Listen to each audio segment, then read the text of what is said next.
Hello friends, I am Pritesh Patil from AISSMS IOIT.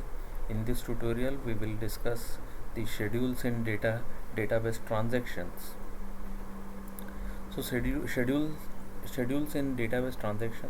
So what is a schedule? Is a sequence of instructions that specify the chronological order in which the instruction of concurrent transactions are executed. Now, this schedule is highly essential when there are more than one transactions concurrently executing in the database on the same objects. Like if we talk about account A and B, if both the transactions are running on the A and B account, so then there is a need of schedule. Otherwise, if we are not considering these schedules, so what may happen on some timestamps, the statements of transaction T1 and T2 will get mixed up. Whichever transaction will get resource or memory block will get executed. So this may lead to inconsistency, right? So that's why these schedules are used for effective concurrent transactions execution. A transaction that successfully completes its execution will have a commit instruction as the last statement. Now, if any specific operation has been performed, like manipulation operation has been performed, and if that transaction is writing a commit statement, so it means that it is a completion, it is the symbol of completion of that transaction. A transaction that fails to successfully complete its execution will have an abort instruction as the last statement.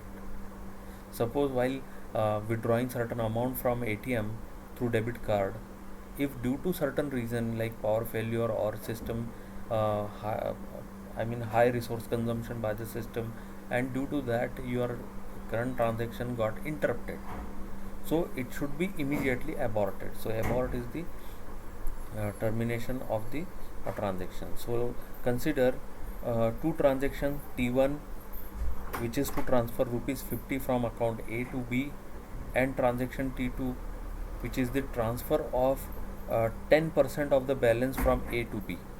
So now consider these schedules for concurrent execution of these two transactions. So in schedule 1, T1 is followed by T2.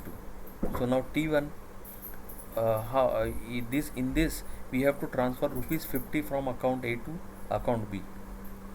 So what are the statements? Read A is equal to A minus 50, write A. But here we are not firing commit. So we are letting that transaction to add this value 50 into account B, and after writing of the value in B, we are committing. And after the completion of T1, T2 will get loaded. Now read A. Now if suppose before this write A, the value was 450 is the balance in A. Now A minus 50 and then write A. So A will become what? 400. And once the operation is committed, transaction is committed, this 400 value will be persist in A. So now when this T2 will read the value of A, it will read it as 400. Similarly, if B, the initial balance was 350, and then after adding 50, once it is writing B, that is not an indication that it persists 400 in B. After commit again in B, the value will persist as 400. So here in this second transaction, the value which is read by the T2 of B, that will be your 400, right? So now here the calculation of 10% of A is done here and stored in temp, and A is equal to A minus temp. So that value has been subtracted, deducted from A, and write A, read B, and again that addition of that 10% into B and write B, and finally commit. So the logic of this schedule 1 is that T1 first transaction is followed by T2. There will be no conflict, but it may be time consuming. So let's see the next schedule where T2 is followed by T1. So if both the transactions are loaded at the same time, so second schedule will say, let these two transactions in such a fashion that T2 is followed by T1. So now first T2 will get executed, and whatever be the balance, if suppose initial balance in A is 450, 450's 10% that will be calculated and will be deducted, and that will become the current balance. Then suppose it is deducted, so then 405 will be the current balance for A, so that will be treated as A, right?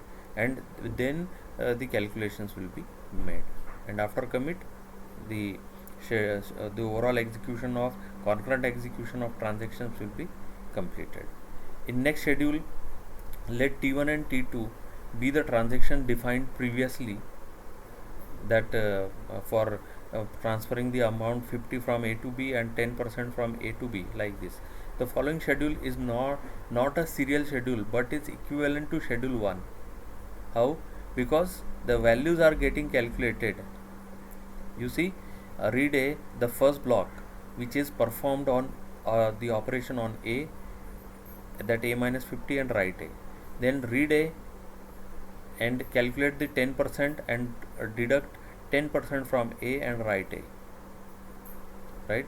So here, as the value is written, it will read the value, updated value 450 minus 50 as 400. It will read the value as 450 and then perform the action. Likewise, read B.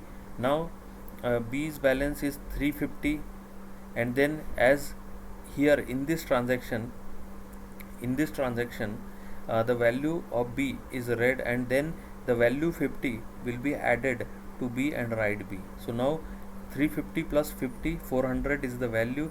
400 will be read here also, and then it will perform the addition of temp value in B and write B. So both, and in this schedule, in this kind of schedule, why it is equivalent to schedule 1? Because the sum of A plus B is preserved, right? Whereas in the last schedule, which we will discuss in this tutorial, will not preserve the value of A plus B. How? Because see, if you are talking about calculation of 10% on A and by deducting 50 from it, so the calculation, the 10% will be, the value of 10% will be different. So if you observe this pattern of execution of transaction, so it will surely not preserve, because here it will read the value as 450 and it will perform the operation A is equal to A minus 50, but it is not written, and before it is getting written, the T2's read A statement will be is initialized. So read A in both the transactions, it will read 450 as the value, right? So here it is reading the value of 450 here also, and on 450 the 10% has been calculated, and accordingly it will make changes into this B's account B's value, right? So that's why it is not preserving, it does not preserve the sum of A plus B, and that's why it is not recommended, right? So in my next tutorial we will see the conflict serializable schedules and locking mechanisms in the schedule. So thank you very much.